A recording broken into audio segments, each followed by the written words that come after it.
అందరితో పాటు రేటు పెంచుదామంటే అందరూ పెంచారు. నేను ఒక్కదాన్నే పెంచలేదు. నా మీద కూడా ఫైటింగ్ చేశారు ఎందుకు పెంచలేదని. కానీ వాళ్ళైతే నన్ను అడిగారు, ఆంటీ మేము ఇంటికేం పంపించుకోవాలి ఆంటీ ఇట్లా ఇదిగా అని చెప్పి అన్నారు. కావాలంటే కొంచెం ఒక పీస్ తక్కువేయండి, ఒక పీస్ తక్కువేయండి కానీ ఇంకా అంత అంటే పెట్టొద్దు ఆంటీ ఇదిగా అన్నారు. పని పచ్చడేసి పెట్టినా తింటాం, సాంబార్ పెట్టినా చాలని చెప్పి అయితే నిజంగా వాళ్ళ సపోర్ట్కి నిజంగా హ్యాట్స్ ఆఫ్ చెప్పాలి.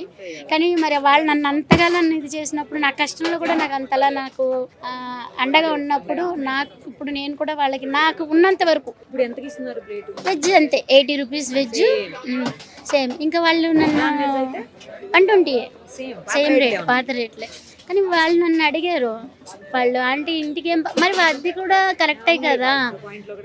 కానీ అదే కదా దాని గురించి ఇప్పుడు ఏంటంటే ఇప్పుడు అది కూడా నేను చెప్పాను వాళ్ళకి, నాన్న నేను ఏది చేయగలనా మా అయితే ఒక 5-6 రోజులు చేయగలుగుతాను, వారం రోజులు చేయగలుగుతాను. నాకు పోతే పోయింది, నేను కష్టం చేస్తాను మీ అందరి కోసం. కానీ అలా చేయడం కానీ అంతమంది ప్రాణం ఉసూరు అనిపిస్తుంది.